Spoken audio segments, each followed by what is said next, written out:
کہ انشاءاللہ مولانا غلام محمد وستانوی کی ٹانگیں قیامت کے دن نہایت وزندار ہوں گی، اس لیے کہ سب جانتے ہیں، خاص طور پر وہ لوگ جنہوں نے حضرت کے روزے دیکھے ہیں وہ سمجھ جائیں گے۔ تو ہمارے اساتذہ کہا کرتے تھے غلام پڑھنے کی زندگی سے ہی خدمت کا جذبہ رکھتا تھا۔ ان کے والد صاحب کا بھینسوں کا کاروبار تھا، دودھ وغیرہ کا، تو جمعہ کو جاتے تھے، کین بھر بھر کے دودھ لاتے تھے تنکے سر اور بچوں کو پلاتے تھے۔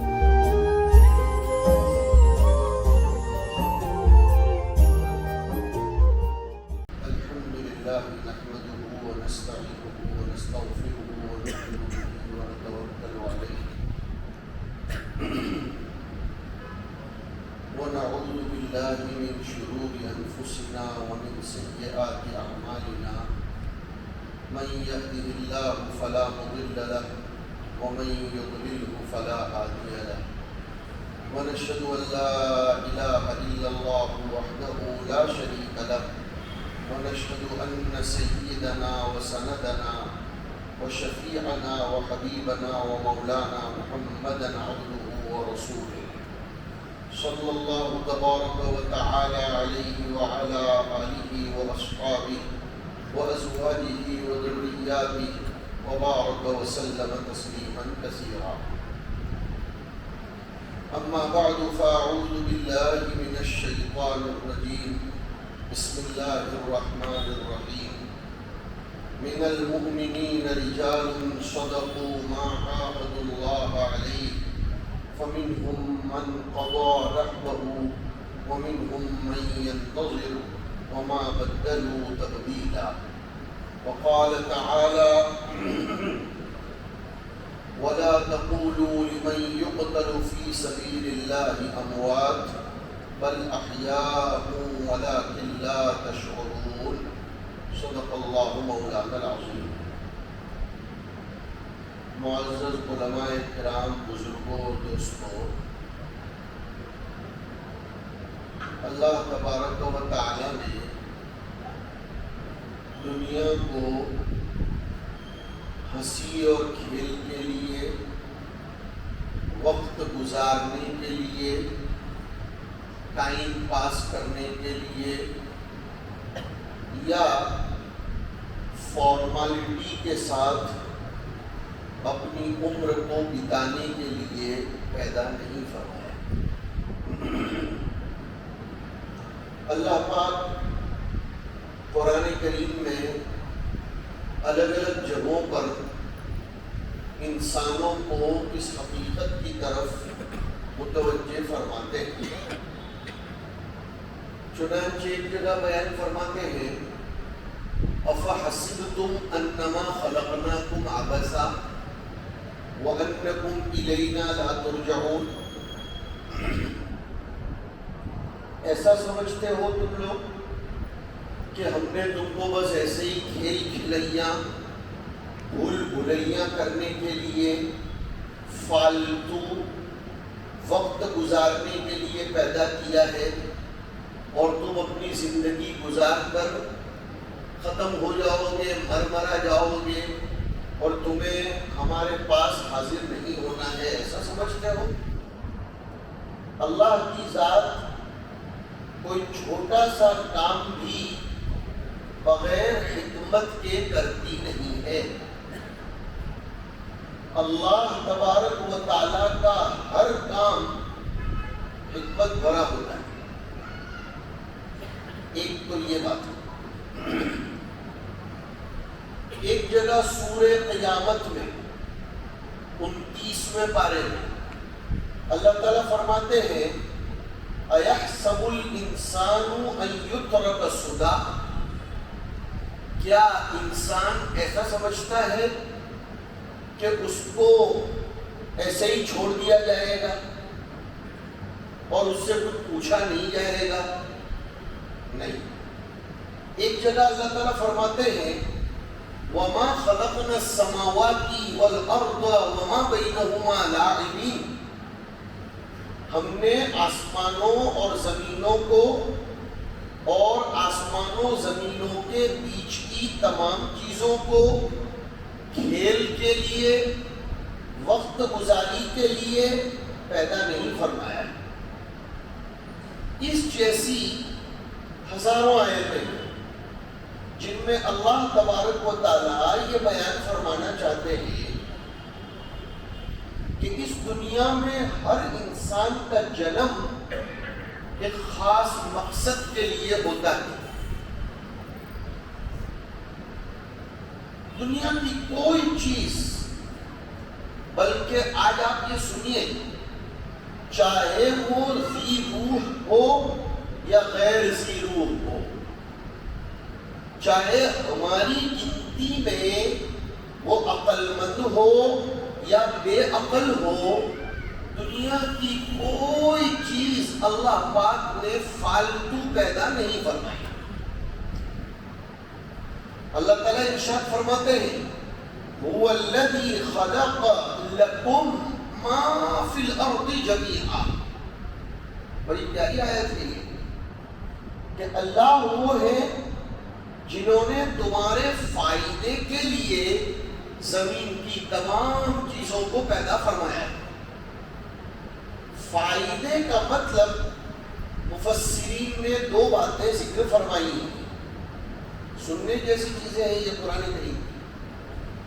دنیا کی بہت سی چیزوں میں فائدہ ڈائریکٹلی ہے اور بہت سی چیزوں میں فائدہ انڈائریکٹلی ہے۔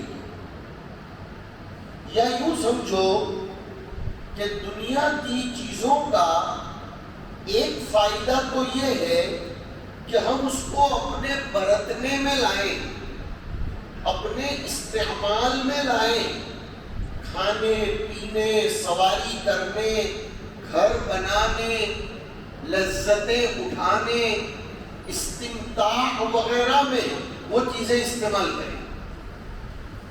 یہ ایک شکل ہے خلق لکم کی۔ دوسری شکل جو بہت کم لوگ اس کو سمجھتے ہیں، مفسرین نے ذکر کیا خلق لکم میں کہ بہت سی چیزیں دنیا کی ایسی ہیں جو اللہ نے انسان کی عبرت کے لیے پیدا فرمائی، اور عبرت حاصل کرنا بھی بہت بڑا فائدہ ہے، اس لیے کہ عبرت حاصل کرنے سے انسان سبق لیتا ہے۔ اور عبرت کی حقیقت آج کے بیان میں سمجھا دوں، بات نکل پڑی ہے تو عبرت کہتے ہیں عبر یعبر، اردو میں بولتے ہیں میں نندربار عبور کر کے سونگیر پہنچا۔ عبور کرنے کا معنی ہوتا ہے پار کرنا۔ عبرت کو عبرت اس لیے کہتے ہیں کہ آدمی جب کسی چیز سے عبرت لیتا ہے تو اس کی ظاہری شکل کو پار کر کے اس کی حقیقت اور اس کی کنہ تک پہنچ جاتا ہے۔ یہ ہے بہت کام کی چیز۔ سانپ، بچھو ظاہری نظر ڈالو گے تو نقصان پہنچانے والی چیزیں، کو ایسا لگتا ہے کہ اس پہ 100% نقصان ہے، لیکن نہیں، اللہ پاک نے اس کو بھی ایک فائدے کے لیے پیدا فرمایا ہے۔ یہ فضا میں جو مسمومیت ہے، زہریلا پن، اس کو یہ سانپ اپنے اندر جذب کر لیتا ہے، بچھو اپنے اندر جذب کر لیتا ہے۔ یہ اللہ کا نظام ہے۔ پڑھے لکھے لوگ یہاں تشریف فرما ہے، وہ جانتے ہیں کہ یہ درختوں کا کام صرف آکسیجن سپلائی کرنا نہیں ہے، درختوں کا کام فضاؤں میں پھیلے ہوئے سموم کو اور کاربن ڈائی آکسائڈ گیس کو اپنے اندر جذب کرنا ہے۔ بے وقوف نہیں ہے دنیا کہ تشجیر کاری کی مہم چلا دی جاتی ہے، وکش واو ابھیان۔ لوگ سمجھتے ہیں وکش واو ابھیان یہ کوئی نئی چیز ہے، حضور اکرم صلی اللہ علیہ وسلم نے پریاورن بتایا ہے. ہاں مولویوں کو تم لوگ یہ سمجھتے ہو کہ مولوی کو عصری علوم سے کیا لینا دینا. ایسا نہیں ہے، کتابوں میں یہ سب آتا ہے. حضور صلی اللہ علیہ وسلم نے ایک ایک درخت کو اگانے پر زبردست فضیلتیں بشارتیں سنائی ہیں. بہت فضیلتیں سنائی، بہت خوشخبریاں سنائی. کیوں؟ درخت کام کی چیز ہے دنیا کے لیے. بلکہ یاد آیا درخت کے نیچے پیشاب پانی کرنے والے پر لعنت برسائی گئی ہے. یہ کوئی نہیں کہتا، حدیثوں میں آیا کہ درختوں کے نیچے لوگوں کے سایہ حاصل کرنے کی جگہوں پر اگر آپ پیشاب پانی کرو گے تو آپ کے اوپر لعنت برسے گی. کیوں؟ سنو یہ قاعدہ سن لو، بڑے کام کا قاعدہ. ہر وہ چیز، ہر وہ جگہ، ہر وہ زمانہ، ہر وہ مکان، ہر وہ بلڈنگ، ہر وہ شخصیت، یہ خاص لفظ ہے، جس سے لوگوں کی منفعت وابستہ ہو، جس سے جنرل پبلک کا کوئی فائدہ متعلق ہو، اس کو عیبدار کرنا شریعت کی نظر میں بہت بڑا گناہ ہے. یہ بہت بڑا قاعدہ سنایا میں نے. اس کو اگر پھیلاؤ تو بہت کچھ نکلے گا اس میں. کل ہی ہمارے بڑودا میں میرے خود کے محلے کی مسجد میں کہہ رہا تھا، یہ حقیقت دوسرے انداز میں سمجھا رہا تھا کہ سماج کے بڑوں سے اگر کبھی کوئی غلطی ہو جائے، جو واقعتاً بڑے ہیں، خالی ووٹ بٹورنے والے بڑے نہیں، ہاں جو ریئل میں خدام ہیں، ساماجک کاریہ کرتا ہیں، جو خدمت گزار ہیں، جن کی رائے، جن کا فیصلہ، جن کا مشورہ، جن کا مال، اور جن کے اللہ نے تھنکنگ پاورز ایسے دیے ہوں کہ سماج میں ان کو ایک مقام حاصل ہو، لوگ ان سے رجوع کرتے ہوں. کام کی بات سنا رہا ہوں. اگر ان سے کبھی کوئی غلطی ہو جائے تو حدیث شریف میں فرمایا اس کو چھپا لیا کرو، اس کو آؤٹ مت کرو. اس لیے کہ مثال کے طور پر میں ہوں، میرے ساتھ 500,000 طلباء کا نفع وابستہ ہے، میرے ساتھ ہزاروں کی پبلک کا نفع وابستہ ہے کہ وہ مجھ سے کچھ مشورہ لیتے ہیں، کچھ دین سیکھتے ہیں. میں بھی بشر ہوں. اگر میری کسی غلطی کو آپ نے واٹس ایپ پر اچھالا یا پرچے چھاپے یا لوگوں میں اس کو آؤٹ کیا تو وہ جو میری نہر چل رہی ہے فائدے کی وہ اسٹاپ ہو جائے گی. آپ نے میرا نقصان کم کیا ہے، مجھ سے فائدہ اٹھانے والوں کا نقصان زیادہ کیا ہے. حدیث میں فرمایا اقیلو ذوی الہیئات اثراتہم، یہ حدیث کے الفاظ ہیں کہ بڑے لوگ اگر کہیں ٹھوکر کھا جائیں، بڑے لوگوں سے اگر لغزش ہو جائے تو اس کا اطالہ کر دینا چاہیے، اس کو مٹا دینا چاہیے. ہمیں تو مزہ آتا ہے بڑوں کی غلطیوں کو اچھال لیں، اور ہم کیا کہتے ہیں، میں کسی کو چھوڑتا ہوتا نہیں، ہوگا وہ اپنی جگہ کا کوئی بھی شہر کا بڑا، لے آیا کہ نہیں اس کے اندر کی بات باہر. حدیث کی روح سے حرام ہے، حرام ہے. اس لیے کہ بڑوں کے ساتھ لوگوں کا نفع وابستہ ہوتا ہے. یہ بات کہاں سے نکل پڑی کہ درخت، اس سے اللہ کی مخلوق کا نفع وابستہ ہے. کس طور پر کہ درخت سے سایہ حاصل ہوتا ہے، درخت سے آکسیجن ملتا ہے، درخت آنے جانے والے قافلوں کے لیے پناہ گاہ ہے، اور درخت کے ذریعے کاربن ڈائی آکسائڈ گیس کو کھینچ لیا جاتا ہے. اگر آپ درخت کو کاٹ ڈالو گے اور درختوں کو نقصان پہنچاؤ گے تو صرف یہ درخت کا نقصان نہیں ہے، سماج کا بہت بڑا نقصان ہے. اس لیے باقاعدہ حدیثوں میں درخت بونے کی تشکیل کی گئی ہے کہ درخت لگاتے رہو جگہ جگہ پر. تاکہ لوگوں کو فائدہ حاصل ہو جائے. پانی کا انتظام کرتے رہو جگہ جگہ پر. حدیث شریف یاد آ گئی سب کے کام کی. اور جن لوگوں کو حضرت مولانا سے واقعی محبت ہے وہ بھی اس پر عمل کرنے کی نیت کر لیں. ایک حدیث شریف میں ایک صاحب نے جناب نبی اکرم صلی اللہ علیہ وسلم سے دریافت فرمایا. وہ صحابی تھے. یہ دریافت فرمایا اللہ کے رسول میری امی کا انتقال ہو گیا ہے, میں اتصدق عنہا, میں اس کی طرف سے کوئی صدقہ کروں تو کر سکتا ہوں, اور کون سا صدقہ سب سے افضل ہے؟ معاف کیجئے ہمارے سماج میں قرآن خوانی ہی کو سب کچھ سمجھ گیا. اس غلطی کی بھی آج اصلاح کرنا چاہتا ہوں کہ قرآن خوانی کروا دی, اپنے باپ کی سارا حق ادا ہو گیا. اس سے کوئی انکار نہیں, بہت بڑا ثواب ہے. لیکن اگر اس اولاد کو کہا جائے ذرا جیب میں ہاتھ ڈال کے ایک بورنگ کروا, کیا کرے مولانا, وہ جب سے نوٹ بندی ہوئی اور پھر اس کے بعد تالا بندی ہوئی مصیبت آ گئی. شادیوں میں خرچہ کرنے میں نوٹ بندی عذر نہیں, تالا بندی عذر نہیں, بڑے بڑے خرچے کرنے میں کورونا عذر نہیں, اور اگر کوئی نیکی کا کام کرنے کے لیے کہو تو کورونا عذر آ جاتا ہے. وہ صحابی نے دریافت فرمایا میری والدہ کی طرف سے کون سا کام میں کروں تو مجھ کو زیادہ ثواب ملے گا؟ قربان جاؤ, نبی اکرم صلی اللہ علیہ وسلم نے فرمایا کہ تمہاری والدہ کی طرف سے پانی کا ایک کنواں کھدوا دو.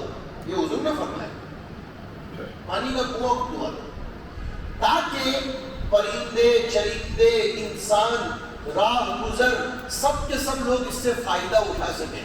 یہ گرمی کا موسم ہے, اگر ایک باپ کا انتقال ہوا ہے اور اس کے 8-10 بچے ہیں, 10-10 ہزار روپے نکالو. ہاں, اور اگر ہمیں اپنی اولاد کے بارے میں ایسا لگ رہا ہے, لگتا نہیں اب تو دکھ رہا ہے کہ مرنے کے بعد یہ اولاد کچھ نہیں کرے گی. سچی بات کر رہا ہوں, اور میں تو آج کہہ رہا ہوں, میرے استاذ جو حضرت مرحوم کے بھی استاذ تھے, حضرت مولانا سید ذوالفقار صاحب رحمۃ اللہ علیہ, میرے سامنے انگلینڈ کے میرے دوست آئے تھے, ان کو میں ان کو ملوانے کے لیے لے کر گیا تھا حضرت کے پاس. حضرت نے ان سے کہا تھا حاجی صاحب جو کچھ بچا بچایا ہو زندگی میں کوئی ایک آدھ مسجد, کوئی ایک آدھ بورنگ, کوئی ایک آدھ نیکی کا کام کر لو.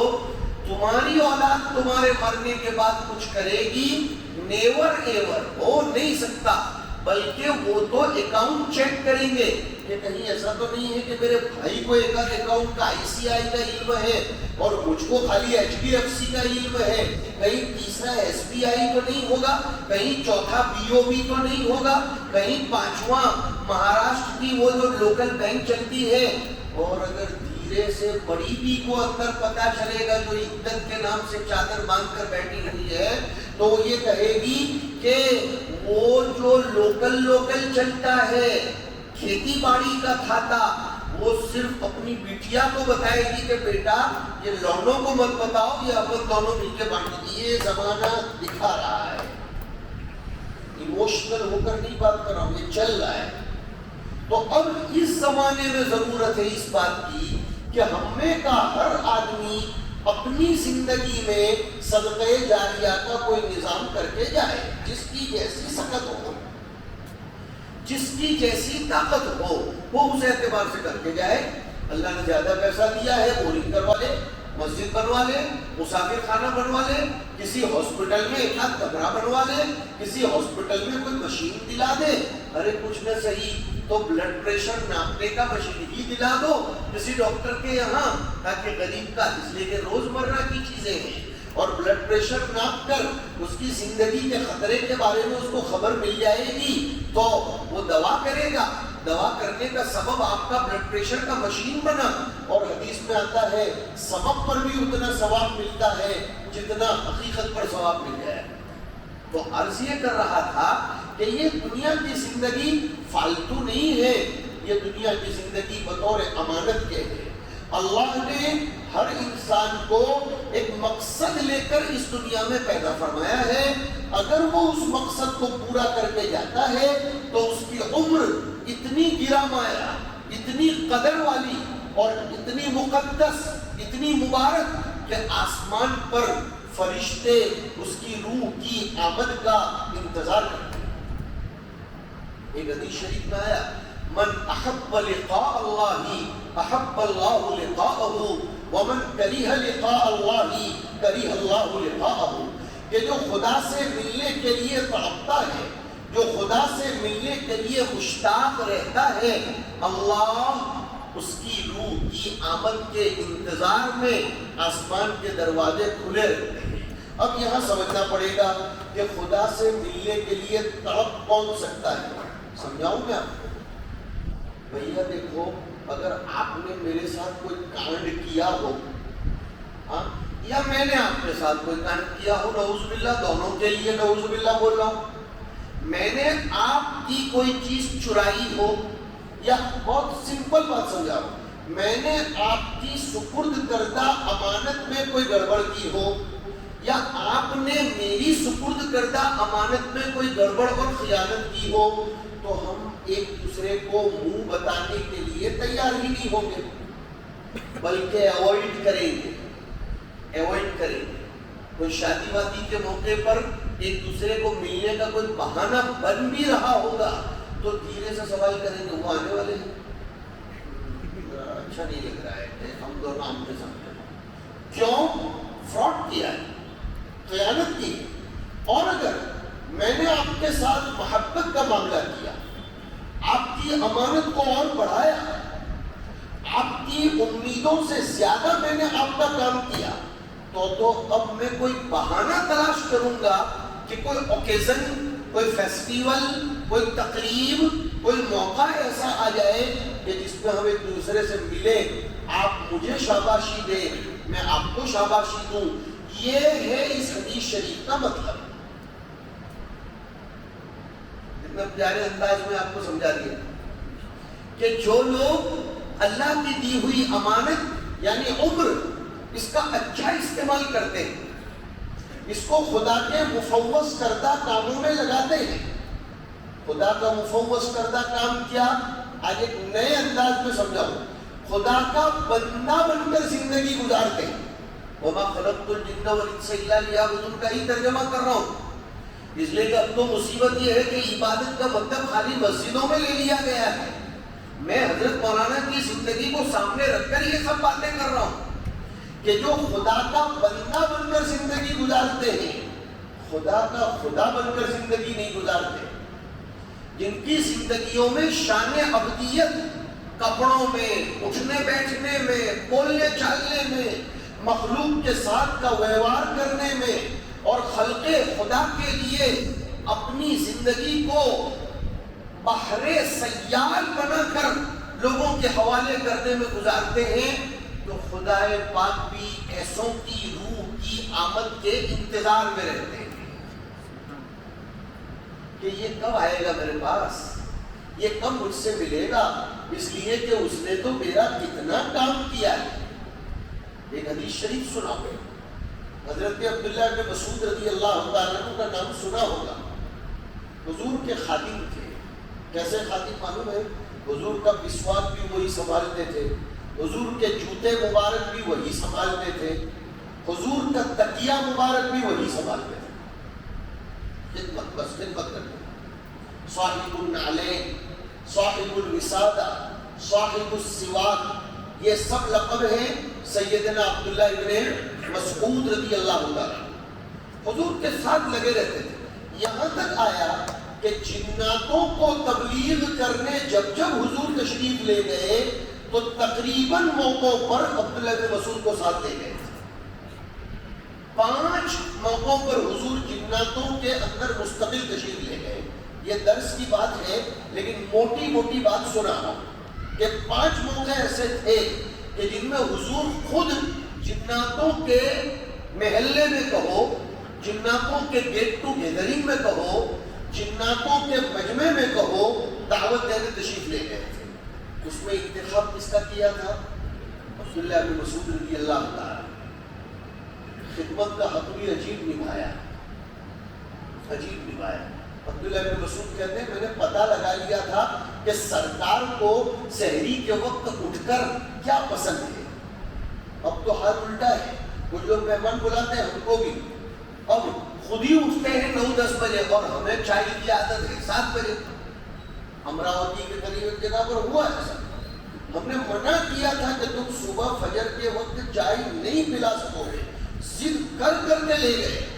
اب فجر ہوئی، ہم اٹھے 6 بج گئے، 7 بج گئے، 8 بج گئے، 9 بج گئے، ہم فون پر فون کر رہے ہیں، ہمارا آگے کا پورا نظام تتر ہو رہا ہے. 11 بجے تو جناب نے فون اٹھایا اور کہا اصل میں وہ ہمارے گھر کی خواتین کو اٹھنے کی عادت نہیں ہے تو چولہے میں ڈالنے کے لیے دعوت دے رہا تھا ناشتے کی، جب میری خواتین کو عادت نہیں ہے. جو چیز سنبھال نہیں سکتے ہو، اس کو کہتے ہیں نا ہمارے بڈھے، ہاتھی باندھ لینا تو آسان ہے، پالنا بہت مشکل ہے. ایک اللہ والے گزرے ہیں ابھی ماضی قریب میں، حضرت کے استادوں میں سے ایک تھے وہ، اور ہمارے بھی بہت بڑے تھے. وہ خود رئیس الجامعہ تھے جنہوں نے حضرت کو رئیس الجامعہ بنایا، مولانا عبداللہ صاحب. ان کی اہلیہ کا انتقال ہو گیا تو لوگوں نے کہا آپ دوسری شادی کر لیجیے. تو ایک دوسرے اللہ والے جو ان کے دوست تھے، وہ بھی ہمارے استاد سے، انہوں نے کہا مولانا وہ پہلے والی خالہ تو اللہ کو پیاری ہو گئی جو تہجد میں آپ کے اٹھنے سے پہلے نظام بنا کے رکھتی تھی، اب یہ دوسری کہیں ایسا نہ ہو کہ اس کا نظام آپ کو بنانا پڑے. اس کو کہتے ہیں، میں کیا عرض کر رہا ہوں، اللہ کا بندہ بن کر زندگی گزارنا. وہ بندے سے آیا سیدنا عبداللہ بن مسعود رضی اللہ تعالیٰ عنہ، جن کے بارے میں میں نے کہا حضور کا مسواک، حضور کا تکیہ، حضور کے جوتے مبارک سب عبداللہ بن مسعود سنبھالتے تھے. اور وہ بھی صرف خدمت نہیں کرتے تھے، حضور سے کچھ لیتے بھی تھے.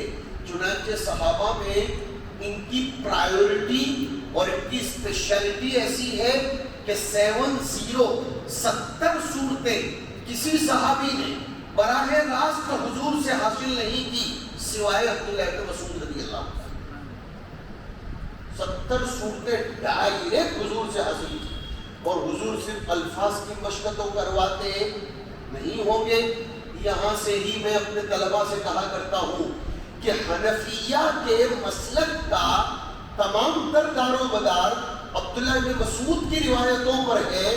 سمجھ میں آتا ہے کہ عبداللہ بن مسعود نے قرآن کو حضور سے ڈائریکٹ سمجھا تھا، اس لیے جتنا اوفق بالقرآن مسلک حنفیہ کا ہوگا شاید اور کسی کا ہوگا. یہ عبداللہ بن مسعود رضی اللہ تعالیٰ عنہ کے بارے میں اصل جو مجھے مولانا کی زندگی سے ملا کر سمجھانا ہے، وہ ایک مرتبہ حضور کا مسواک توڑنے کے لیے ایک درخت پر چڑھے. درخت ایسے اوپر تھا، مسواک توڑنے کے لیے چڑھے. ان کی ٹانگیں بہت پتلی پتلی تھی. عبداللہ بن مسعود چھوٹی چھوٹی ٹانگیں تھیں ایسے پتلی پتلی. صحابہ خشک مزاج نہیں تھے کہ ہنسو تو بارش برسے، ہنسنے کا ہی نہیں. کچھ لوگ ہنسنے کا بھی ٹیکس لیتے ہیں اور کچھ لوگ دن بھر ہنستے رہتے ہیں. کثرت الضحک تمیت القلب فرمایا، نفس الضحک یمیت القلب نہیں فرمایا. زیادہ ہنسنے کا نہیں، لیکن کبھی کبھی ہنس لینا چاہیے. سامنے والے کے ساتھ مسکرا کر ملنا صدقے کا ثواب بتایا گیا ہے. ہمارے حضرت میں یہ بھی ایک صفت تھی، آپ سب نے دیکھا ہوگا کہ کوئی بھی دفتر میں آتا تھا خندہ پیشانی کے ساتھ ملتے تھے. آئیے آئیے آئیے ماشاء اللہ آئیے آئیے. چھوٹے سے چھوٹا بھی کوئی عجیب زندگی بنا رکھی تھی. میں کہتا ہوں شاید دنیا کو ایسا آدمی ملے. میں نے نہیں دیکھا کہ حضرت کے دفتر کا دروازہ زندگی میں کبھی ایسا بند رہا ہو کہ کوئی مل نہ سکتا ہو. آپ میں سے کئی لوگوں کو تجربہ ہوگا. جب ملنے جاؤ دروازہ کھولو، اندر گھس جاؤ، ہٹو بچوں کی کوئی آواز نہیں، کوئی اپوائنٹمنٹ لینے کا نہیں، کوئی اپوائنٹمنٹ لینے کا نہیں، کوئی بات کرنے کے لیے اجازت دینے کی نہیں. اور چھوٹے بچوں کے لیے کیا معاملہ تھا معلوم؟ چھوٹے بچوں کو بڑے روک سکتے ہیں، اس لیے حضرت کا دماغ تو دماغ تھا. مغرب کے بعد دینیات کے کھلے چوگان میں پلنگ اور چارپائی بچھا کر ایسے پنکھے کے بیچ میں بیٹھ جاتے تھے تاکہ چھوٹا بچہ کھلے عام آ جاوے، اس کو کوئی بڑا روک ہی نہ سکے. ایک مرتبہ میں نے پوچھا تھا کہ حضرت آپ صبح میں دفتر میں اے سی میں بیٹھتے ہو، ظہر کے بعد بھی دفتر میں اے سی میں بیٹھتے ہو، یہ مغرب کے بعد دینیات میں کھلے کا اصل مقصد یہ ہے. یہ بات چھوٹے بچوں کو روکنے والے ہوں گے. اس لیے میں اور حدیث میں آتا ہے کہ قوم کا ذمہ دار جب اپنے آپ کو آفسوں میں بند کر لے, کسی کو ملنے نہ دے. سن لو, یہ حدیث ہے کہ قوم کا ذمہ دار اگر اپنے آپ کو چیمبر میں بند کر لے, کسی کو ملے نہیں اور کسی کو ملنے نہ دے گے, حدیث ہے, بار بار کہہ رہا ہوں, اللہ قیامت کے دن اس سے اپنا چہرہ پردے میں ڈال دیں گے. یہ ابو داؤد شریف کی روایت ہے, ابو داؤد شریف کی روایت. اس لیے ذمہ دار تو ایسا ہونا چاہیے جس سے جو جب چاہے تب مل سکے اور اس سے اپنے دل کی بات کر سکے. میں بیزی ہوں, حضور سے بڑھ کر تو کوئی بیزی آیا نہیں. حدیث میں آتا ہے کوئی چھوٹے درجے کا صحابی حضور کے کان میں منہ ڈال کر بات کرتا تھا, حضور اپنا سر ہٹاتے نہیں تھے جب تک کہ وہ اپنا منہ نہ ہٹا لے. ابو داؤد شریف میں حدیث اور آئی, ایک عورت نے راستہ چلتے چلتے حضور کو راستے میں روک دیا اور کہا مجھے آپ سے بات کرنی ہے. حدیث کے الفاظ سناؤں, حضور نے فرمایا اجلسی فی ای نواحی سکک المدینہ شئتی, تجھے مدینہ کی جس گلی میں بیٹھ کر بات کرنی ہو میں تیرے ساتھ بیٹھنے کے لیے تیار ہوں. ایک طرف لے کر بیٹھ گئے. یہ الگ بات ہے کہ وہاں راوی نے لکھا کہ اصل میں اس عورت کے دماغ کا توازن ٹھیک نہیں تھا, لیکن حضور نے اس کو غیر متوازن سمجھ کر چھوڑ نہیں دیا. ہم نے اس پر عمل کرتے ہوئے میرے استاذ امام مسجد نبوی شیخ حذیفی کو دیکھا کہ جب شیخ درسگاہ میں سے باہر نکلتے تھے اور سیڑھی پر بھی کوئی روک لیتا تھا, حضرت مجھے آپ سے بات کرنی ہے, کہا آؤ چلو, کہاں بیٹھ کر بات کرنی ہے, بات کروں گا. بلکہ میں نے حج کے موسم میں شیخ کو دیکھا ایک مرتبہ کہ نماز پڑھ کے نکل کر جا رہے تھے, گنبد خضرا, اللہ تعالیٰ اس کے مکی پر کروڑوں رحمتیں درود و سلام نازل فرمائے, اس کے حی علی الفلاح کی طرف جہاں جنت البقیع ہے اس طرف کے صحن میں چٹائیاں بچھائی تھی. حضرت اس کا ہاتھ پکڑ کر وہیں بیٹھ گئے شیخ حذیفی, اور تقریباً میں نے برابر گھڑی میں دیکھا 13 منٹ تک اس سے بات کی. جو پولیس لے کر جا رہے تھے ان سے بھی کہا سائڈ پر ہو جاؤ, مجھے اس سے بات کریں. تو حضرت عبداللہ بن مسعود کی بات چل رہی کہ رہ جائے گی, ان کی ٹانگیں پتلی پتلی تھی, صحابہ ہنس دیے. حضور بھی تشریف فرماتے, حضور نے فرمایا عبداللہ بن مسعود کی ٹانگوں کو دیکھ کر اور پتلی پتلی ٹانگوں کو دیکھ کر تم لوگ ہنس رہے ہو, میں دیکھ رہا ہوں قیامت کے دن نامہ اعمال میں, میزان اعمال میں سب سے وزندار چیز اگر کوئی ہوگی تو وہ عبداللہ بن مسعود کی ٹانگیں ہوں گی. اس پر سے ہم کہہ سکتے ہیں کہ انشاءاللہ مولانا غلام محمد وستانوی کی ٹانگیں قیامت کے دن نہایت وزندار ہوں گی, اس لیے کہ سب جانتے ہیں, خاص طور پر وہ لوگ جنہوں نے حضرت کے روزے دیکھے ہیں وہ سمجھ جائیں گے, جنہوں نے افطاریاں دیکھی ہیں وہ نہیں سمجھیں. اللہ کرے بات سمجھ میں آ رہی ہو. ہاں, کچھ لوگوں نے حضرت کی صرف افطاریاں دیکھی ہیں, ہاں, لیکن بہت سے لوگ ہیں جنہوں نے کہاں سیلمپا کے گھاٹے پر کھکھڑ جنتر بس میں آنا اور اس زمانے کے ڈیڑیا پاڑا کے راستے اور ادھر اترنا اور پھر بیل گاڑی میں آنا اور کبھی گنٹھا پر اتر کر پیدل چل کر آنا, کبھی وہ نانے گاؤں اور نمبایتی دونوں پہاڑ کے ایک دوسرے کے کنارے پر ہیں تو نمبایتی میں جانا اور پہاڑ چڑھ کر پھر ادھر اتر کر نانے گاؤں میں پہنچنا, نہ جانے کیسے کیسے وادی پرخار میں پہنچ کر اللہ کے کلمے کو بلند کرنے کی محنت کرنا, بے آب و گیاہ زمین میں خدائے حی و قیوم پر نظر کرتے ہوئے بل بلا کر رونا, اور پھر ایک پائجامہ اونچا تو ایک پائجامہ نیچا, تو کبھی کیا تو میں نے خود دیکھا ہے میری شروع کی زندگی میں جب جامعہ میں آیا اور حضرت کے ساتھ بعض سفروں میں رہنے کا موقع ملا, بھوک لگ جاتی تھی, قسم خدا کی میں نے دیکھا ہے کچے پیاز اور روٹی کھاتے ہوئے ہم نے دیکھا ہے. تو ہمیں اس میں کیا ہے, مزہ تو زبان تک ہے. اس کو کہتے ہیں کہ اللہ والوں کے روزے دیکھا کرو. حضرت شیخ الحدیث مولانا زکریا صاحب رحمۃ اللہ علیہ نے لکھا ہے آپ بیتی میں کہ جو اپنے بڑوں کی ابتدا دیکھے گا وہ راہیاب ہوگا اور جو انتہا دیکھے گا وہ گمراہ ہوگا. پھر سے دوہراتا ہوں, جو اپنے بڑوں کی ابتدا دیکھے گا, بگننگ آف دی لائف, اور مجھے ایسا لگتا ہے نندربار والے بھی انہی میں سے ہیں جنہوں نے حضرت کی زندگی کو بہت قریب سے شروع میں دیکھا. ہاں شروع میں کیسے کیسی حضرت نے اپنی عمر کو اللہ کے کلمے کو بلند کرنے کے لیے, کوئی کیا لینا دینا تھا, مگر مبارک ہو, ضلع نندربار کو مبارکباد پیش کرتا ہوں. کہاں گجرات کے چھوٹے سے گاؤں میں 1950 کی یکم جون کو پیدا ہونے والا, یکم جون 1950 میں کہاں گجرات کے گمنام چھوٹے سے گاؤں میں پیدا ہونے والا, اور کہاں گندھاریا کی زمین پر بیٹھ کر قرآن و حدیث کے بنیادی علوم پڑھانے والا, اور کہاں ضلع نندربار کے عبدل قوا کا مقدر. اس کو کہتے ہیں آدمی کے, میں نے اس دن ایک بیان میں کہا تھا, آج آپ کو بھی سنا دیتا ہوں, ترمذی شریف کی روایت میں آیا, آدمی دفن وہاں ہوتا ہے جہاں کی مٹی اس کے خمیر میں اللہ تبارک و تعالیٰ رکھ دیتے ہیں. لگتا ہے اللہ نے عبدل قوا کے لیے ہی پیدا کیا تھا, اور پھر وہاں سے پوری دنیا میں چلا. کیسا چلا؟ 13ویں پارے میں اس کی منظر کشی کی گئی, کشجرۃ طیبۃ اصلها ثابت, کہاں؟ فی عبدل قوا, وفرعها فی السماء, کہاں؟ پورے ہندوستان میں, اور پھر امریکہ, انڈونیشیا, اور کہاں کہاں, اور تؤتی اکلها کل حین باذن ربها.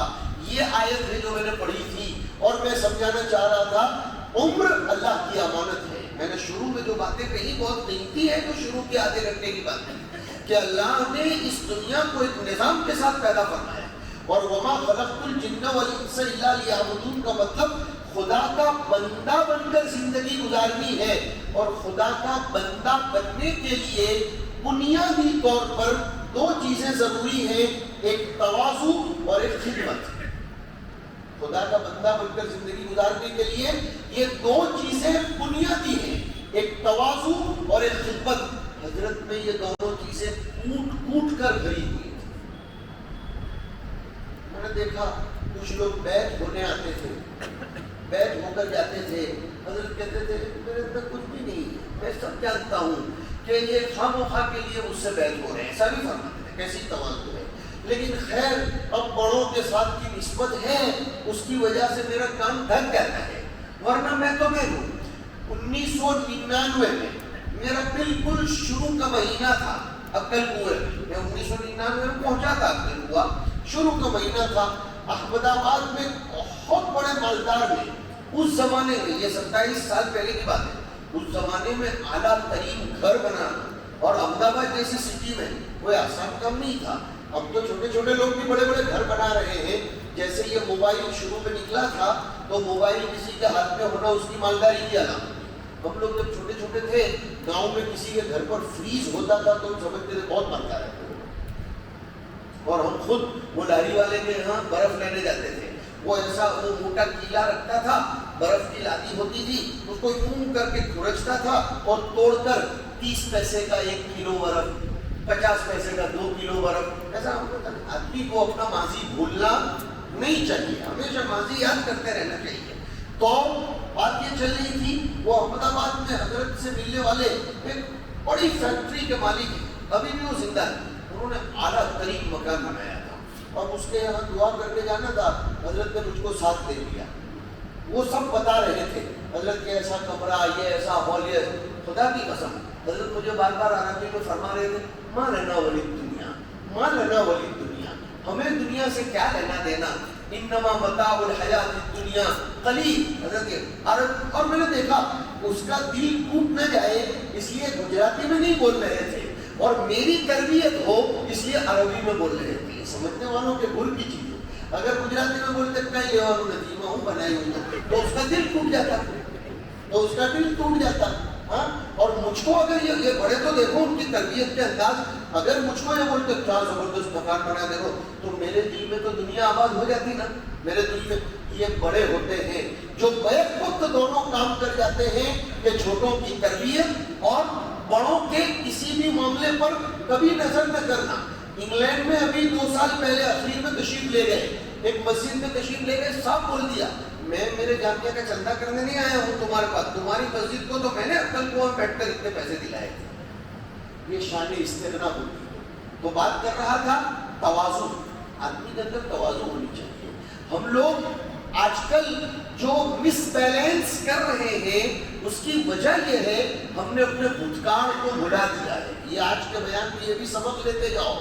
خود حضور اکرم صلی اللہ علیہ وسلم کو اللہ نے ماضی یاد دلایا ہے. الم یجدک یتیما فآویٰ ووجدک ضالا فہدیٰ ووجدک عائلا فأغنیٰ. جب انسان اپنا پاسٹ ٹینس یاد کرتا ہے تو پریزنٹ ٹینس میں آپے سے باہر نہیں ہوتا. صاف کہتے تھے, صاف بار بار بولتے تھے اثر کے بعد کے بیانوں میں طلباء کے سامنے, بھائی میرے پاس کچھ نہیں ہے, میں زید عمر بکر سے لیتا ہوں اور خالد اسماعیل ابراہیم کو دیتا ہوں. لیکن ایسے ہی لوگ ہوتے ہیں, تواضع کوٹ کوٹ کر بھری تھی, خدمت کا جذبہ بھی عجیب تھا. یہ سب حضرت کی بڑائیاں بیان کرنے کے لیے نہیں ہیں, یہ ہماری زندگیوں میں لانے کے لیے ہیں. اور میں نے دیکھا بڑے بڑے منسٹر منسٹری لینے کے لیے بھی حضرت کے دروازے پر کھڑے ہو جاتے ہیں, جبکہ حضرت نے کبھی سرپنچ کا الیکشن بھی لڑا. یہ حال مولانا ابو الحسن ندوی رحمۃ اللہ علیہ کا بھی تھا. میری آنکھوں نے دیکھا ہے اور ان کانوں نے سنا. فلاح دارین کی مسجد میں مولانا ابو الحسن ندوی صاحب تشریف لائے تھے. اس زمانے میں راجیو گاندھی کی حکومت تھی اور جو لوگ 45-50 سال کی عمر کے وہ جانتے ہیں, وہ شاہبانو کیس بہت عروج پر چل رہا تھا, طلاق شدہ عورت کو نان نفقہ دلانے کا. تو راجیو گاندھی مولانا علی میاں سے ملنے خود ندوۃ العلماء لکھنؤ کے مہمان خانے میں پہنچے تھے.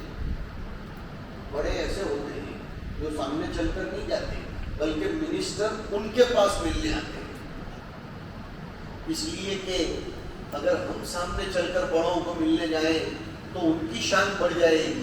علم دین ایسا ہے اور ایسا کرنا چاہیے, اس لیے کہ عہدے وقتی ہیں اور علم اللہ کی صفت ہے اور اللہ باقی, اللہ کی صفت بھی باقی. اللہ باقی. یہ دنیا تو کیا ہے, 5 سال گیا یا 10 سال 15 سال 20 سال 25 سال گیا, اور جس کے سینے کو اللہ نے اپنے عشق سے گرمایا ہو وہ کبھی بھی مرتا نہیں ہے. مولانا علی میاں صاحب سے خود میں نے سنا, میں نے کہا, وہ فرما رہے تھے کہ راجیو گاندھی میرے پاس آئے تھے, میں نے ان سے صاف کہہ دیا تھا کہ دیکھو شاہ بانو کیس میں آپ کو الہ آباد ہائی کورٹ کو کہہ کر ایسا فیصلہ کروانا پڑے گا, ورنہ کیا ہوگا ہندوستان میں, میرے پاس بھاگتے بتانا کہ نانا جان اس میں آپ سفارش کر دیجیے. تو پھر مہمان خانے میں حضرت سے پوچھا گیا کہ آپ نے ان کو ایسا کیوں کہا کہ مجھے نانا جان کہہ کر کہ اندرا گاندھی مجھ کو ابا کہا کرتی تھی, لہذا اس کا بیٹا میرا نواسا ہوا, اس لیے یہ بڑے لوگ ایسے ہوتے ہیں. ہاں, مولانا علی میاں صاحب رحمۃ اللہ علیہ کا چارٹر فلائٹ آیا کرتے تھے. مولانا علی میاں صاحب جب ان کے یہاں 85 سالہ جلسہ ہوا ندوہ میں اور بڑے دبئی کے کویت کے پرنس لوگ آئے, صاحب کہا تھا یہ سونے کی چڑیاں ہیں آج اڑ جائیں گی, میں تو ہندوستان کے غریبوں سے مٹھی فنڈ لے کر میرا مدرسہ چلاؤں گا. مولانا غلام صاحب کے مکاتب کا نظام قائم کرنے کی ایک وجہ یہ بھی تھی. مولانا خود فرمایا تھا کہ مکاتب کو جامعہ نے اپنی میدان کا محنت بنایا تاکہ چھوٹے چھوٹے دیہات بھی جامعہ کے ساتھ جڑیں, اور ان چھوٹے چھوٹے دیہاتوں میں بھی ایک ایسا عزم آئے کہ بھئی ہم عقل بوا کی شاخ امید سے بھرپور ہو جائیں, اور ہمارا دماغ بھی اس طرف رہے کہ صرف بڑوں کے پیچھے محنت نہیں کرنی ہے, زمینی سطح پر محنت کرنی ہے. پھر ہوا یہ, اللہ تعالیٰ نے عربوں کو بھی ان کے سامنے جھکایا, عجم کو بھی جھکایا, ہیلی کاپٹروں کو بھی جھکایا, لیکن مولانا نے اپنی زبان سے کبھی اپنی بڑائی ہوتی ہو زندگی میں کبھی نہیں سنا گیا. اور ایک چیز جو خاص طور پر میں مارک کرتا تھا, حضرت کبھی یہ نہیں بولے میں نے اتنی مسجدیں بنوائی, میں نے یہ کیا, میں نے بھی نہیں بولے, ہم نے بھی نہیں بولے. جو جامعہ کے پرانے فضلاء ہیں وہ جانتے ہیں, کبھی ہمیشہ بولتے تھے جامعہ نے اتنا کام کیا. وہ ہمیشہ جامعہ کو مقدم رکھتے تھے اور یہ فرماتے تھے ذالک فضل اللہ یؤتیہ من یشاء. کبھی بھی اپنا نام بڑا ہو اس کی انہوں نے زندگی میں فکر نہیں کی. ایک مشن لے کر چلے تھے. میں نے آیت پڑھی من المؤمنین رجال صدقوا ما عاهدوا اللہ علیہ. یہ مومنین میں سے کچھ لوگ ایسے ہیں جو خدا کے ساتھ کیے ہوئے وعدے کو پورا کر کے جاتے ہیں، اور کچھ ایسے ہیں جو وعدے کا ابھی انتظار کر رہے ہیں۔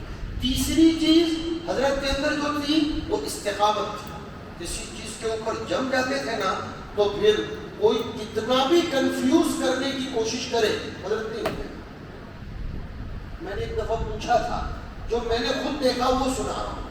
میں نے ایک دفعہ جب حضرت کا دفتر اوپر تھا، اوپر اور نیچے گدے بچھائے ہوئے رہتے تھے، حضرت وہیں آ کر بیٹھ جاتے تھے، تو میں نے کہا حضرت یہ آپ کی کامیابی کا راز کیا ہے کہ آپ کے پاس اساتذہ آتے ہیں تو جانے کا نام نہیں لیتے، آ گئے سو آ گئے، بیٹھ گئے سو بیٹھ گئے؟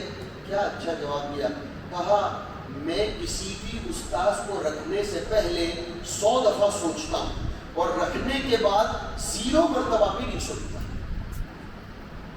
اپوائنٹمنٹ کرنے سے پہلے، تقرر کرنے سے پہلے 100 دفعہ سوچتا ہوں کہ اس کو لینا چاہیے نہیں لینا چاہیے، لوں گا تو فائدہ کیا ہوگا، نقصان کیا ہوگا۔ لیکن ایک مرتبہ رکھ لیا نا، اس کے بعد تو میں نے اسی وقت ایک جملہ کہا تھا، ماشاءاللہ آپ کی زندگی میں تفقد تو ہے، تجسس نہیں ہے۔ جو نظام جاسوسی کی بنیاد پر چلتا ہو وہ کبھی کامیابیوں سے اپنے آپ کو میچ نہیں کر سکتا۔ جو دوسروں کے رپورٹ کرنے سے کسی کا دماغ بگڑتا ہو کہ آپ مجھ کو رپورٹ دیں، میرا دماغ ایسا بنے گا، آپ جتنی کیسٹ بھرے میں اتنا بولوں گا، میں اپنے دماغ سے کوئی کام نہیں کرتا، آپ جتنا بولتے جاؤ، آپ نے میری کیسٹ بھری آدھے گھنٹے کی، میں آدھا گھنٹہ نہیں۔ حضرت کا یہ حال تھا کہ ہم نے خود دیکھا کہ وہ جب گشت لگاتے تھے درسگاہوں کا صبح میں، کبھی کسی کی درسگاہ میں قسم خدا کی آنکھ اٹھا کر دیکھتے نہیں تھے۔ وہ ان کا طریقہ تھا، مولانا کو معلوم ہوگا، گنتھاریاں پڑھانے کے زمانے سے یہاں رومال لٹکاتے تھے، یار وہ رومال لٹکا کر صبح میں آتے تھے، گشت لگاتے تھے، چکر لگاتے تھے، درسگاہ میں کبھی نہیں دیکھتے تھے، اور فرماتے تھے قصوروار ہوگا تو آج نہیں تو کل تو آئے گا نا میرے سامنے، اور جب آئے گا تو میں چھوڑوں گا نہیں۔ اور کہتے تھے گجراتی میں چلتا نہیں گدو نہیں مارا، یعنی جو بیل چل رہا ہو اس کو چھیڑتے نہیں رہنے کا، تھوڑا بہت ادھر ادھر بھی ہو جائے لیکن سیدھا چل رہا ہو تو اس کو چلنے دینے کا۔ وہ ایڈمنسٹریشن بھی اللہ تبارک و تعالیٰ نے کو عجیب دیا تھا۔ تو ایک تو انہوں نے یہ فرمایا کہ بھائی میں اعتماد کلی کرتا ہوں، اور آگے انہوں نے جو بات بتائی وہ عجیب بتائی، اگر میرے رکھے ہوئے آدمیوں پر ہی مجھ کو اعتماد نہ ہو تو اس کا مطلب میں اپنے فیصلے کے بارے میں خود ہی کنفیوژن میں مبتلا ہوں۔ اور ایک مرتبہ مجھ سے فرمایا گیا کہ میں جب کبھی کعبۃ اللہ شریف جاتا ہوں تو ملتزم پر میں میرے بچوں کے لیے دعا نہیں کرتا، میں میرے گھر کے لیے دعا نہیں کرتا، میں دعا کرتا ہوں اللہ مجھ کو قوت فیصلہ دے، مجھ کو قوت فیصلہ۔ چنانچہ ہم نے دیکھا ہزاروں کا مجمع آتا تھا، دو منٹ میں ان کا کام کرتے ہوئے ان کو روانہ کر دیتے تھے، اور کبھی کبھی اتنی گاڑیاں اختر کنواں میں ہوتی تھی ایسا لگتا تھا کہ اب حضرت 3 دن تک نظر ہی نہیں آئیں گے، لیکن 2 گھنٹے میں تو سب گاڑیاں خالی ہو جاتی۔ یس نو یس نو، میں اس کو کہا کرتا ہوں حضرت کی زندگی میں سلجھانے کا طریقہ تھا، الجھانے کا طریقہ نہیں تھا۔ وہ کسی بھی الجھے ہوئے معاملے کو سلجھا دیتے تھے، اور ہمارا حل کیا ہے، سلجھے ہوئے معاملے کو بھی الجھانا کیسے، ٹانگ اڑا کر اس کو کوئی مصیبت کیسے بنانا۔ اور ہمیشہ فرماتے تھے ہم لوگوں کو، میرے یہاں ہاں اور نا کا جھگڑا نہیں ہے، تو ہاں بولتا ہے میں بھی ہاں، بھائی ٹھیک ہے جاؤ۔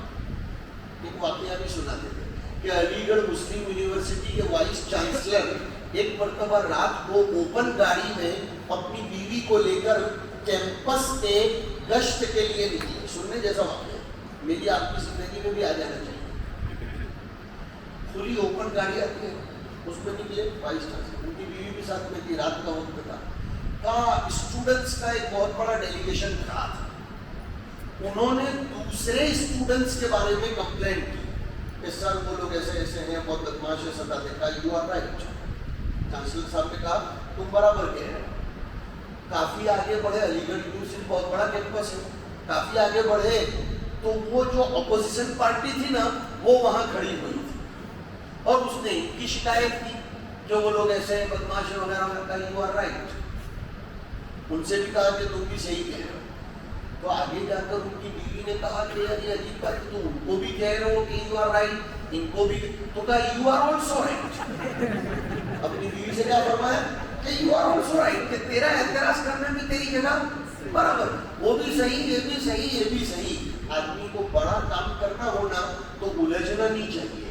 بیوی نے اگر کوئی معذرت کر دی، ایکسکیوز کر دیا کہ آج کھانا پکانے میں لیٹ اس لیے ہوا ہے، اوکے، اب آپ اس کے ساتھ آرگیومنٹ کر رہے ہیں کہ نہیں، تو پھر وہ جواب دے گی، پھر اب اور خدا نہ خواستہ اگر گاڑی گرم ہو گئی تو پھر اوور فلو ہو جائے گا، معاملہ بگڑ جائے گا۔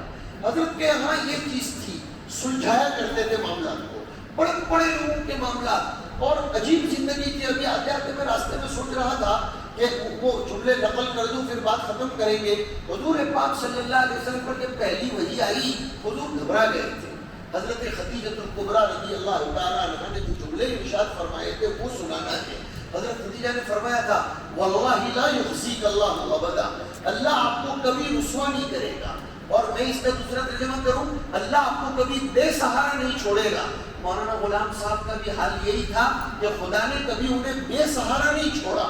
ہم شکر گزار ہیں شہر نندربار کے بھی۔ جی ہاں، آج میرے آنے کا ایک بہت بڑا مقصد یہی ہے کہ شہر نندربار نے ہر وقت جامعہ کے مشن کے ساتھ کندھے سے کندھا ملا کر اپنے آپ کو پیش کیا۔ الحمدللہ، ہم تہے دل سے آپ کا شکریہ ادا کرتے ہیں، آپ کے بڑوں کا، آپ کے مرحوموں کا، آپ کے ذموں کا، کہ جامعہ کو جب کبھی سرکاری، درباری، سلطانی، سماوی، ارضی یا کوئی بھی کام آیا، طلباء کی خدمت کا ہو، اساتذہ کی خدمت کا ہو، قربانیوں کا معاملہ ہو، یا کوئی کورٹ کچہری کا معاملہ ہو، بلکہ ایک دور وہ تھا کہ جامعہ سے طلباء، اساتذہ، ڈاکٹروں کے لیے بھی نندربار آیا کرتے تھے۔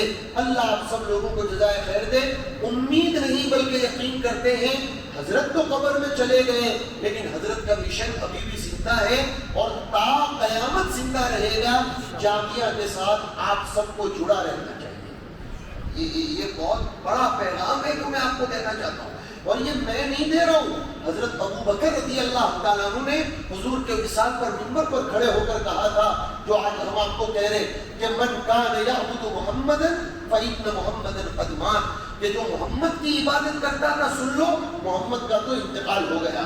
ومن کان یعبد اللہ فإن اللہ حی لا یموت، جو اللہ کی عبادت کرتا تھا اسے یاد رکھنا چاہیے کہ غلام صاحب قبر میں چلے گئے، لیکن غلام جس کے غلام تھے اور وہ جس کے غلام تھے وہ تو قیامت تک کے لیے باقی رہنے والی ذات ہے۔ کل من علیہا فان ویبقى وجہ ربک ذو الجلال والاکرام۔ بہت نندربار سے محبت تھی حضرت کو، نہایت محبت تھی۔ جب وسائل و اسباب نہیں تھے، سفر آنے اور جانے کے لیے نندربار کا انتخاب کرتے تھے۔ اور ویسے بھی میں نے تو ابھی 2-4 سال پہلے ہمارے چاہنے والوں میں سے ایک کو بہت اچھی بات کہی تھی کہ نندربار کو تو ناز کرنا چاہیے۔ جب چھٹیاں ختم ہوتی ہیں نا، اس وقت نئی تب بھی 8 سے 10 ہزار طلباء نندربار کی نگری میں اترتے ہیں، اور فرشتے طلباء کے لیے پر بچھاتے ہیں۔ پتہ چلا کہ نندربار شہر میں فرشتوں کے پر بچھتے ہی رہتے ہیں ماشاءاللہ، ہاں، اور فرشتوں کے پر بچھ جائے تو پھر پوچھنا کیا۔ بات چل رہی تھی کہ حضرت خدیجہ الکبریٰ نے کیا فرمایا کہ اللہ آپ کو کبھی بے سہارا نہیں چھوڑے گا۔ کیوں؟ انک لتصل الرحیم، آپ رشتہ داروں کا حق ادا کرتے ہو۔ حضرت مولانا میں یہ خوبی بھی تھی کہ لاکھوں کام ان کے ساتھ لگے ہوں، لیکن رشتوں کو نبھانا، اپنے بھائی بہنوں کی خبر پرسی کرنا، ان کو وقت دینا، ان کے دکھ درد میں بھلے 10 منٹ کے لیے بھی لیکن حاضری دینا، اور ان کے گرتوں کو سنبھالنا، یہ حضرت میں ٹوٹ ٹوٹ کر بھرا ہوا تھا۔ انک لتصل الرحیم وتحمل الکل، کسی کا بوجھ برداشت کرنا، اس کی فکر کو اپنے اوپر لے لینا، وتکسب المعدوم، بیکاروں کو کام والا بنانا۔ یہ حضرت نے زندگی میں پہلے آئیڈیا بنا کر شروع کیا، اور بار بار یہ فرماتے تھے کہ مولانا فاروق صاحب، امت کی کامیابی کا راز 3 چیزوں میں ہے۔ حضرت یہ فرماتے تھے بار کہ میری زندگی کا خلاصہ یہ ہے، حضرت فرماتے تھے کہ امت کو 3 چیزوں میں لگا دو، امت کامیاب ہوگی: تعلیم، تنظیم اور تجارت۔ کتنی اچھی بات فرماتے ہیں، ایجوکیشن، ایڈمنسٹریشن اور بزنس۔ اور فرماتے تھے مجھ کو سب سے زیادہ تکلیف تب ہوتی ہے جب کسی مسلمان نوجوان کو میں بیکار دیکھتا ہوں۔ کچھ کام کرو، بس کام پر لگانا۔ تقسم المعدوم وتقری الضیف، مہمان نوازی تو عجیب تھی، عجیب تھی. آج اثر کے بعد کچھ علماء آئے تھے ہنگولی سے، اب ان کو ترکیسر جانا تھا.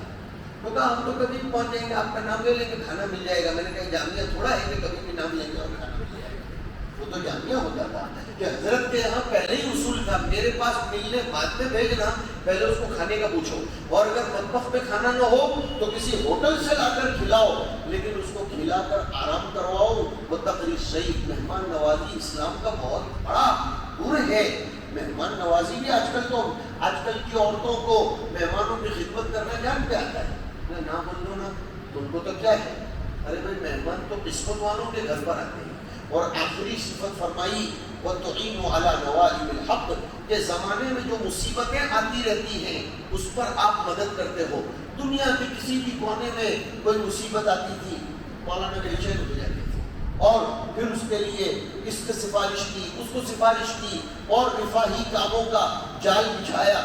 جو لوگ یہ سوال کرتے ہیں نا کہ مدرسے کیا کرتے ہیں، غلام مستانی ایک آئیڈیل نمونہ ہے. ہم کہہ سکتے ہیں کہ مدرسے ایسے نمونے پیش کرتے ہیں. مدرسوں سے ہاسپٹلیں بھی بنتی ہیں، مدرسوں سے کالجز بھی بنتی ہیں، مدرسوں سے مدرسے بھی بنتے ہیں، اور مدرسوں سے کام کے دیوانے افراد بھی پیدا ہوتے ہیں، بشرطے کہ گھر کی تربیت ٹھیک ہو. میں نے انہی اساتذہ سے پڑھا ہے جن سے مولانا نے پڑھا تھا. تو ہمارے اساتذہ کہا کرتے تھے غلام پڑھنے کی زندگی سے ہی خدمت کا جذبہ رکھتا تھا. بڑے بڑے اساتذہ فرماتے کہ مولانا غلام صاحب ہمیشہ، ان کے والد صاحب کا بھینسوں کا کاروبار تھا، دودھ وغیرہ کا، تو جمعہ کو جاتے تھے، کین بھر بھر کے دودھ لاتے تھے ترکیسر میں، اور بچوں کو پلاتے تھے. بچوں کی خدمت، یہ وہ صفات ہیں جو ہمارے اندر ہونا ضروری ہے. اللہ تعالیٰ اہلیان نندربار کو جزائے خیر نصیب فرمائے کہ آپ حضرات نے حضرت کے مشن کی تکمیل کے لیے خوب حظ وافر اپنی زندگی کا لگایا، اور لگاتے چلے جائیں. اور کوشش ہم سب مل کر یہ کرتے ہیں جامعہ اور پھلے پھولے بڑھے، اور اللہ تعالیٰ نے ان کے خلف رشید کو اور ان کی اولاد کو اس خدمت کے لیے منتخب فرمایا ہے جو حضرت کے اعتماد حسن کے بعد وجود میں آیا. اللہ تبارک و تعالیٰ ان کے ذریعے حضرت کے لگائے ہوئے اس گلشن کی آبیاری فرما کرے. انسان چلا جاتا ہے لیکن اس کا مشن تو دنیا میں باقی رہتا ہے. اچھا مشن ہو تو وہ اچھا بھی باقی رہتا ہے، برا مشن ہو تو وہ برا بھی باقی رہتا ہے. ہم میں سے ہر آدمی کو بھی کوئی نہ کوئی اچھے کام کی بنیاد دنیا میں ڈال کر جانا چاہیے. اللہ سبحانہ و تعالی آپ سب کے یہاں جمع ہونے کو قبول فرمائے، اور حضرت کی روح کو ہم سب کی طرف سے خوب سکون پہنچائے. 3 مرتبہ سورہ اخلاص پڑھ لیں اور حضرت کی روح کو اس کا ثواب پہنچائے، پھر دعا کر لیں.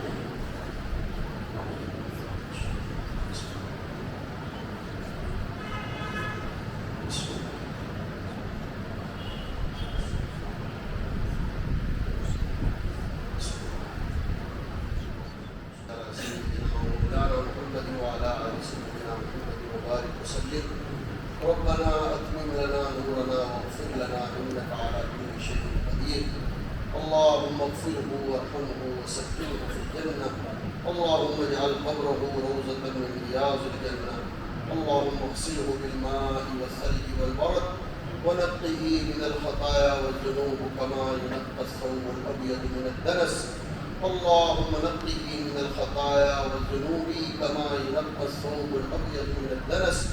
اللهم باعد بينه وبين خطاياه كما باعدت بين المشرق والمغرب. ربنا هب لنا من ازواجنا وذرياتنا قرة اعين واجعلنا للمتقين اماما. وصلى الله تعالى على خير خلقه سيدنا محمد وعلى اله واصحابه اجمعين برحمتك يا ارحم الراحمين.